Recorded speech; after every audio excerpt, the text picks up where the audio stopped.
Hey D-Gens, welcome back. I'm Minoki Noel, and today we're watching more One Piece, and why am I about to cry already? Hello?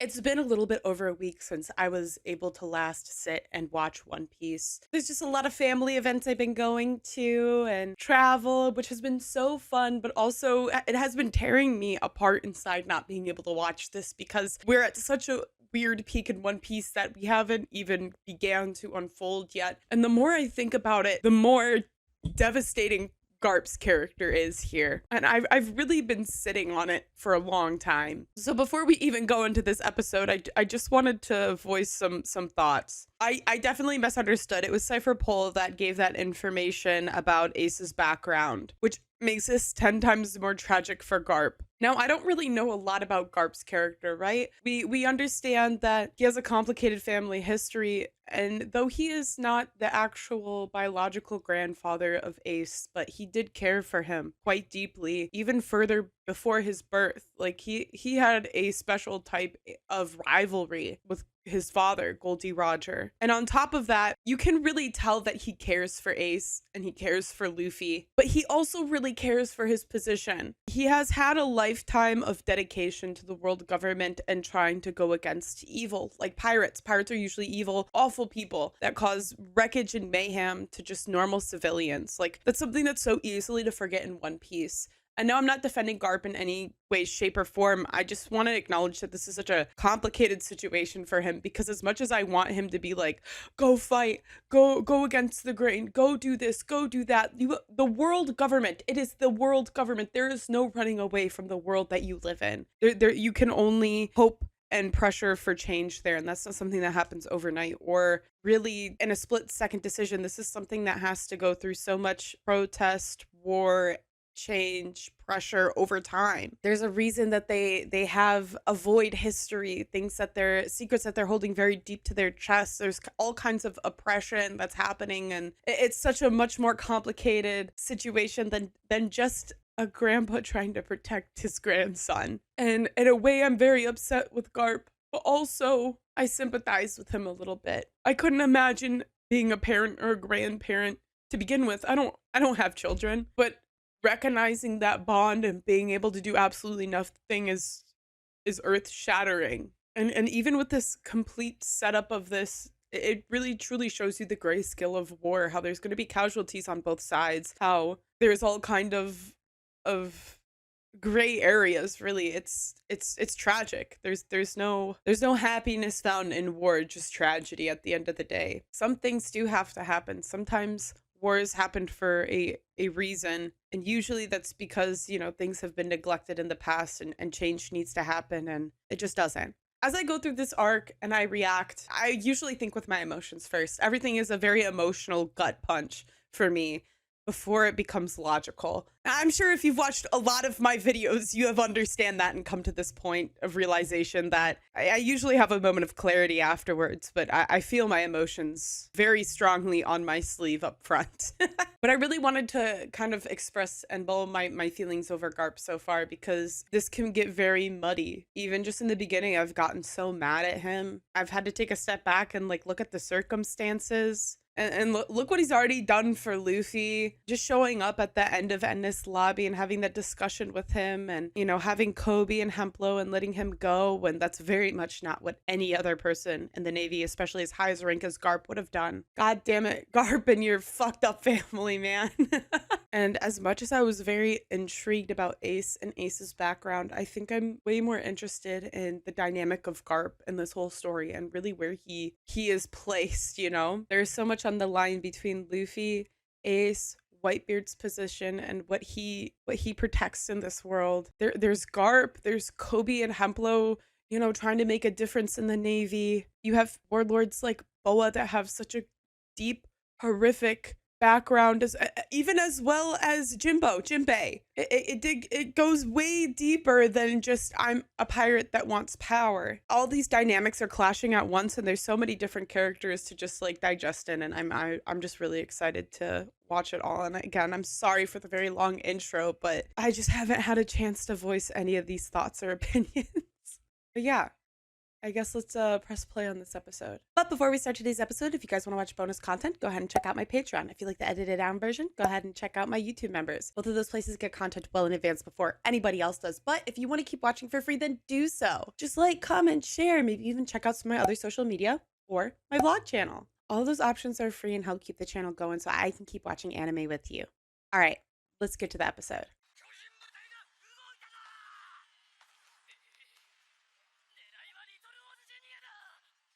Dude, the fact that like Little Oars Jr. is here with the prior knowledge about knowing about his ancestors is just insane to think about. And the fact that he's like Little Jr. small guy is crazy.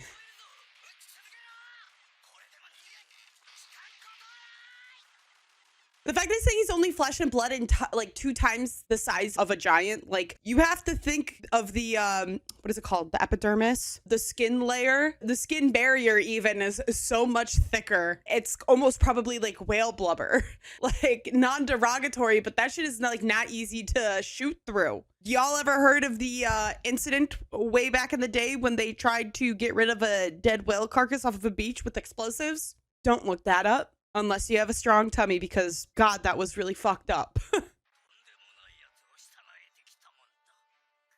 Dude, you can even tell Ace doesn't even want this to happen. You can tell how stressed he is. Look, his life is about to be taken, and he's just caring for everybody that cares for him. Everybody that has shown up for him.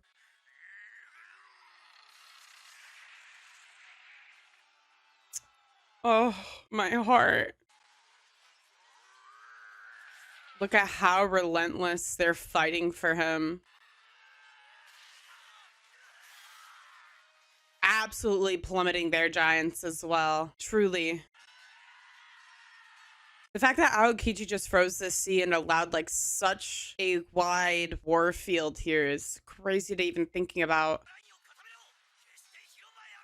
Oh, they're retreating to try to secure the shoreline to maybe push again. How do you even stop Oris Jr., by the way? It's just as easy as that for him. It's just like squashing a bug. But how horrifying that must be for those Marines, you know? Like, that's a vice admiral. That's like nothing to blink about, and he just got slashed down like it was nothing.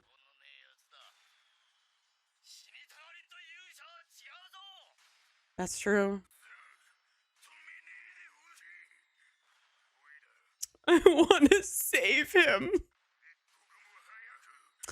Oh, dude, that's the thing. I'm sure we've all had a friend that has put themselves in such a stupid situation, or like they just desperately need help and they can't ask for help. And even when you're trying to help them, they say, stop, go, don't. You can't just walk away from that. And it's just, again, shows you so much character, and not just Whitebeard, but his crew and Ace and his friends. Like it's just so much more than just a pirate crew.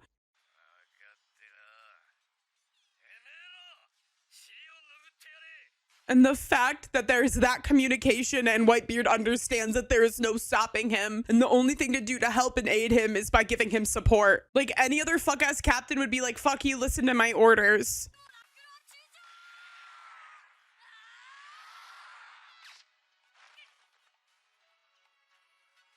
Holy shit. I'm really curious to see what Bo's gonna do in this situation. I understand that she has to fight for the world government, but like... Oh!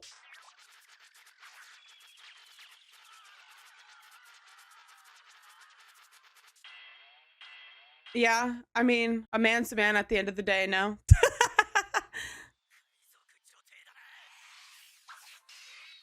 Yeah, okay, she is gonna fight back some. I mean, I understand she probably has to do some damage or some type of way, or maybe she's not even concerned about Ace. Maybe she's just concerned about Luffy. I don't know. She is such an interesting character that I haven't quite grasped yet. I have a good understanding of her, but not quite a good grasp of her, you know?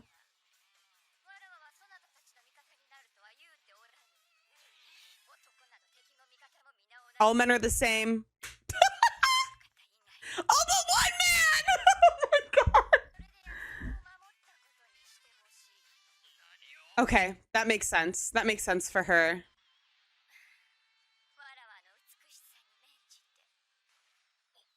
Oh, they're crumbling, literally and figuratively. All right, now are these Pacifica or Pacifista bots, or is this like Kuma Kuma? I'm assuming it's Kuma Kuma, but I'm sure they have Pacifista bots here as well. Okay, yeah. This is actual Kuma, which is a horror to even think about to begin with. But he is an interesting character in itself. Like what? We're just gonna throw a nuke at the giant. What did I just say about throwing explosives at a big blubbery whale? Did we not learn that lesson in the year of... Hold, please. Didn't we learn our lesson in November 12th of 1970 about throwing explosive bombs at big blubbery living things? Did we not learn? Like, if he just, like, explodes right here, I'm gonna throw up, actually. I am going to think about that whale. Is he he's minimizing it? It's gonna be a giant fucking beam. He's gonna blow a hole right through that.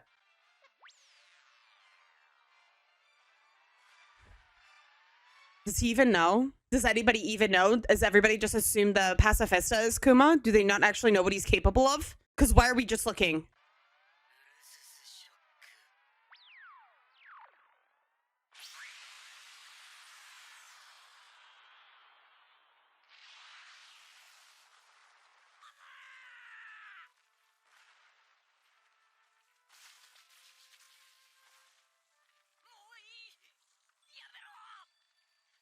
Oh, hell no.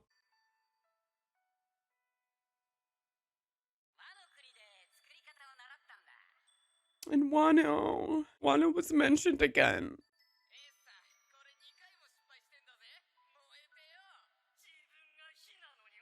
Oh, wait, no, you're telling me he made him that hat.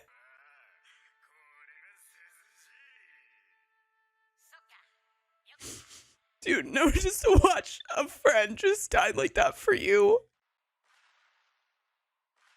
Dude, he's still walking. He's still going.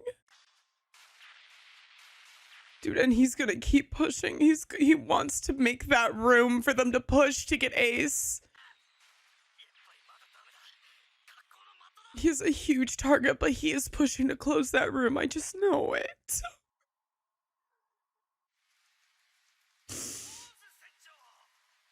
Oh, he's enjoying his hat.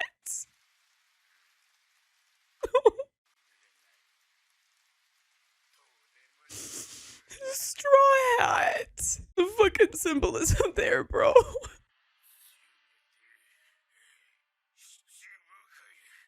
Dude, he's literally trying to fall on one of the warlords. He's trying to at least get rid of one of them.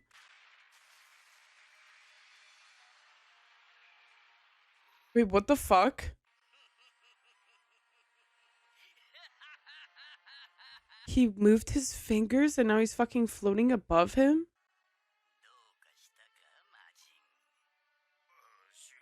Oh my god, right, because he can kind of like control people's bodies like puppets, no? I fucking vaguely remember this in Jaya with the big baby boy with the blonde hair and then the fuck-ass blue-haired guy. This is not the right notebook. Bellamy? The Bellamy guy? Because wasn't he very disappointed in having his pirate name being slaughtered because of the Straw Hats, no? And they were making them beat up each other, like, forcefully. He has some sort of puppeteer devil fruit. Like a blood bending almost. That's what I'm interpreting it as.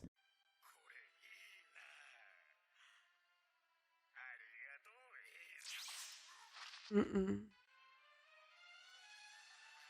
What the fuck? His whole foot? Wait, did he do that? Dude, there's something just so evil and sinister about Flamingo. Or him looking at Ace. Look at him push forward like it's fucking nothing, dude. He's fucking crawling. Look at him crawl trying to reach for Ace. Doing everything he can to save him in his moments, literally sacrificing himself. That's just a little more. Are you kidding me? This is the last thing Ace would ever want.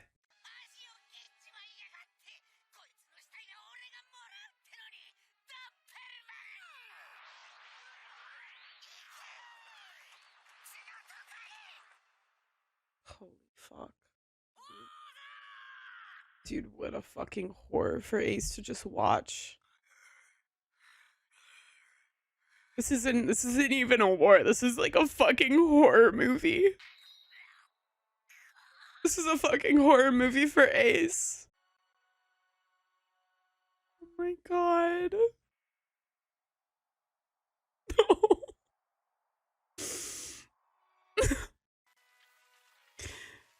Oh. And this is just the fucking beginning, dude. And you just had Whitebeard watch one of his sons die right in front of him too. Holy shit. He's gonna fucking snap.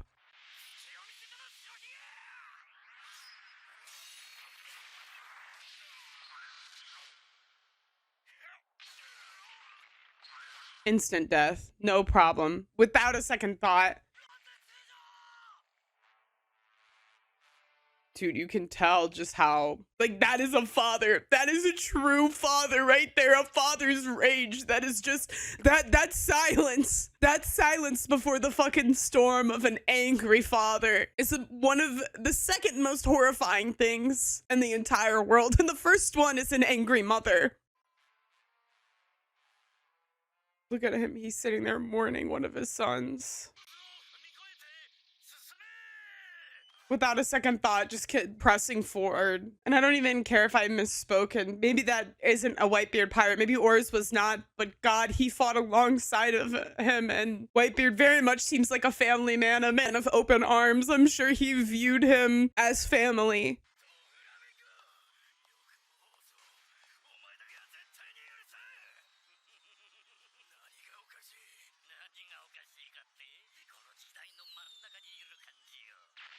He's so excited for this era. He's talked about this turning point before too, long ago. I think the scariest warlord so far. What was this? Other than saying fuck you.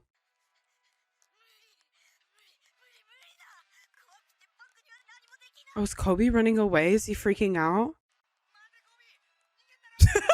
Not Hemplo running after him.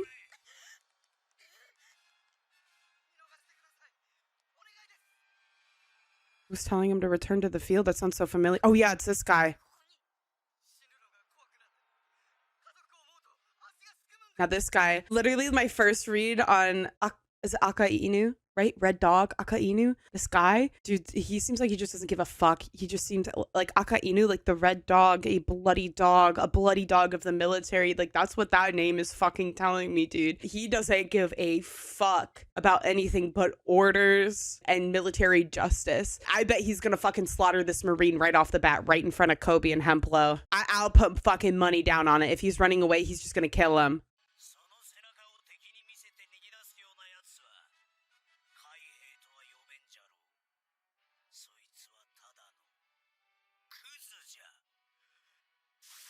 Look, literally turning to molten lava.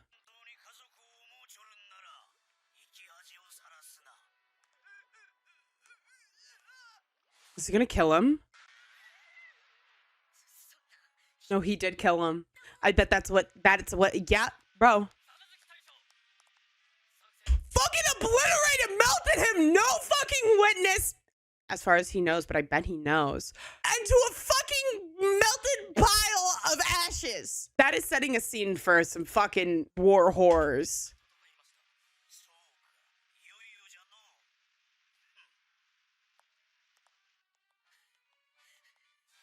Yeah, I bet they're gonna turn around now.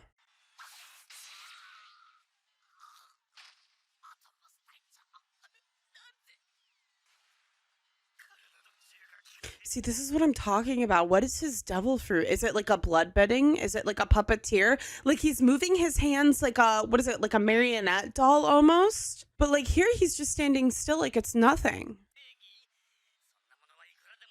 Wait, hold on. What did he just say? Because I'm very fascinated in Doflamingo's character. I mean, he's been brought up a handful of times and dribbled throughout the series, honestly. He just seems so fucking evil, like textbook evil. But I feel like we're too far in the series to have textbook evil, like Crocodile, right? Where it's just like a man that wants power. I just gotta know more.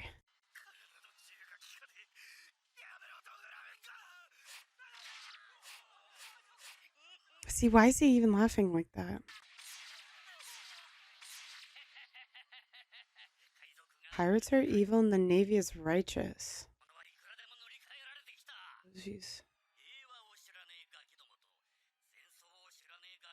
Holy fuck. Kids who've never known peace have different values from those who've never known war. And that is so fucking true. That is, oh, holy shit. I am not ready for Doflamingo. Just on that statement alone says so much about his character. Why is he even making that statement right now? What happened to him? This literally makes me think about a video reminds me of a video I saw about children in war asking what they wished for. And it was literally just like, I wish I could see my dad again. I wish I could go home. I wish my brother could see. I wish I had something to eat tonight. And those are wishes that kids that don't know where don't have. I wish I could go home is a wish that a kid in kindergarten wishes for. That's gonna happen anyways. And that's not the same wish as a kid that's in a war that wishes to go home.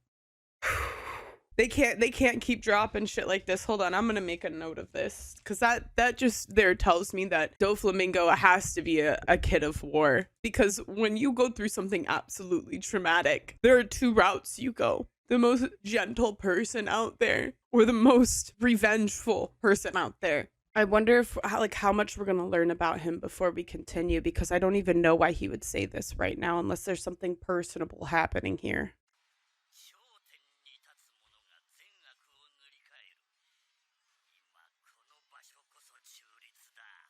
That's true. That is very fucking true.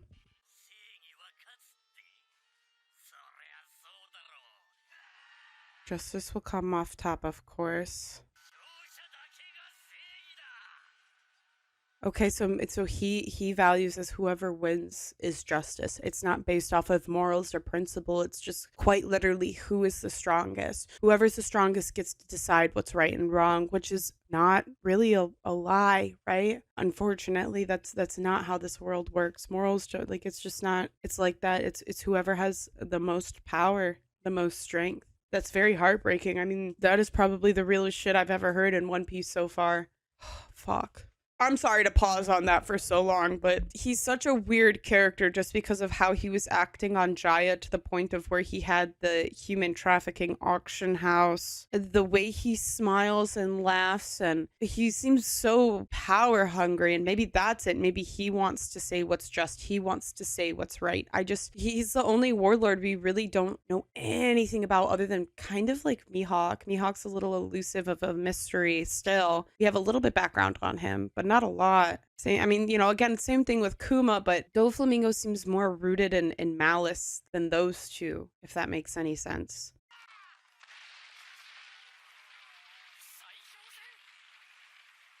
The ice switch. Wait, I love her design. What the fuck? She is so cute.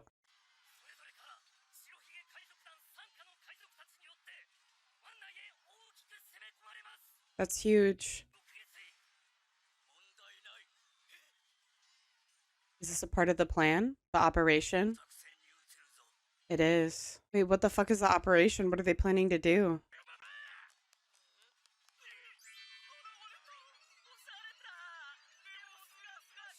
Girl, what? What just happened there, girl? What's your devil fruit? Why'd you leave him out to dry like that?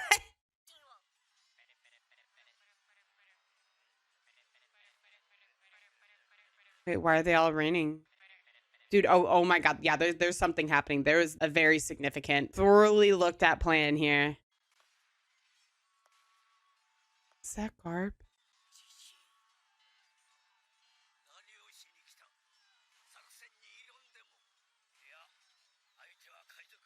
Oh.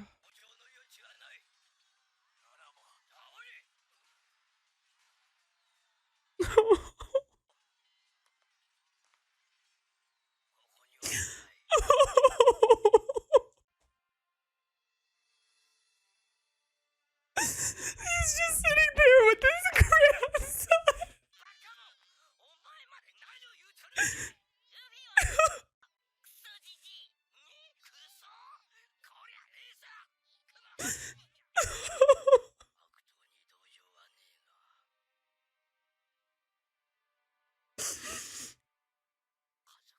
Oh, Garp! No, this is too much. This is nothing you can do. That's right here. This is exactly what I was talking about in the beginning of my video. I literally need to pull myself together because what should he do? What can he even do? This man has dedicated his whole life to try to protect humanity from criminals. It's so easy to forget that pirates are the fucking bad guys, and they're not usually good people in One Piece. It's so easy to forget that. It's so easy to forget that. And you can't run away from the world government. What do you want him to do? Take Ace and run? It's called the world government. It's the whole fucking world. There's nowhere to run to in the world. You have to change it. You have to tear it down. You have to start over. But this is also his family. Like, what is he supposed to do? This is just a horror show for him. It really is. And as angry as I get and as much as I want him to do something, what is the right answer here? I think the best thing he could do is literally step back and just spend this last couple moments with his grandson.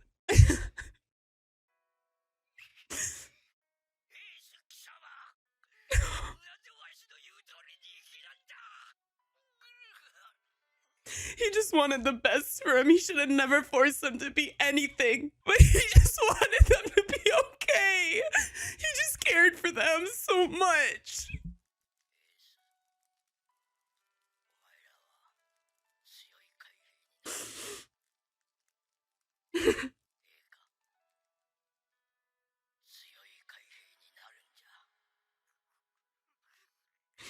And the worst part is Ace knows the consequences of his action, and he lived his own life as he should have. But still, Ace is now realizing what that sentiment meant. It wasn't to become Marines, it was because he wanted them to be safe and okay.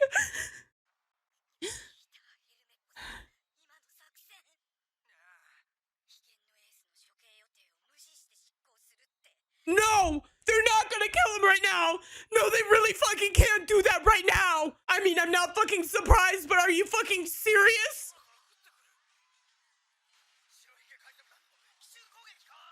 What the fuck is falling out of the sky? No, you're lying, it's Luffy. I saw Crocodile's hook. Holy shit. Yes. Yes! Yes! Yes! Yes!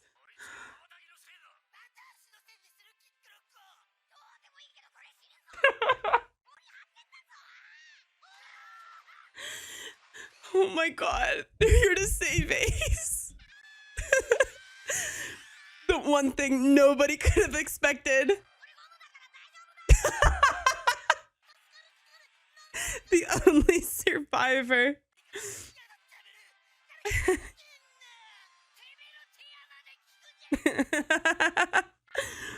Oh.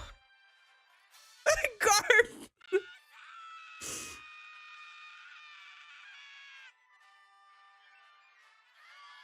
To have your own brother show up to help you, to save you. Oh my god, oh Ace. I know this is only another chapter of the fucking horror story, and the last, probably the very, very, very last person you want to be there. But to have the comfort and knowing that your real family, your true family, the boy you grew up with, your brother came to save you is probably like the most reassuring thing ever, especially since Ace went and found his own family, a new father, new siblings, a new life, a new adventure. But to have your baby brother show up and just the comfort in knowing that you are that loved, I'm sure is a comfort, but also a horror that you just cannot grasp on. Holy shit, I didn't even, fuck. I was not ready for that Garp moment. I didn't think that was gonna happen. I didn't think he was just gonna sit there with Ace, dude. And like, he knows, Garp knows that plan. Garp fucking knew that they were gonna kill him early, and he went up there to be with him. God, nobody deserves to die alone. Nobody does. I mean, Ace's whole family showed up, and this is so scary. This is so unsettling. This does not feel good. This is nerve-wracking, but God, is it exhilarating. I'm so glad Luffy's here. Luffy's gonna save his brother. Ugh. The fact that Luffy has already done the impossible is just an insane thought. I can't wait to see these next couple of episodes to see how this perseveres and moves forward. Guys, thank you so much for watching this episode with me, and I will see you guys next time. Bye.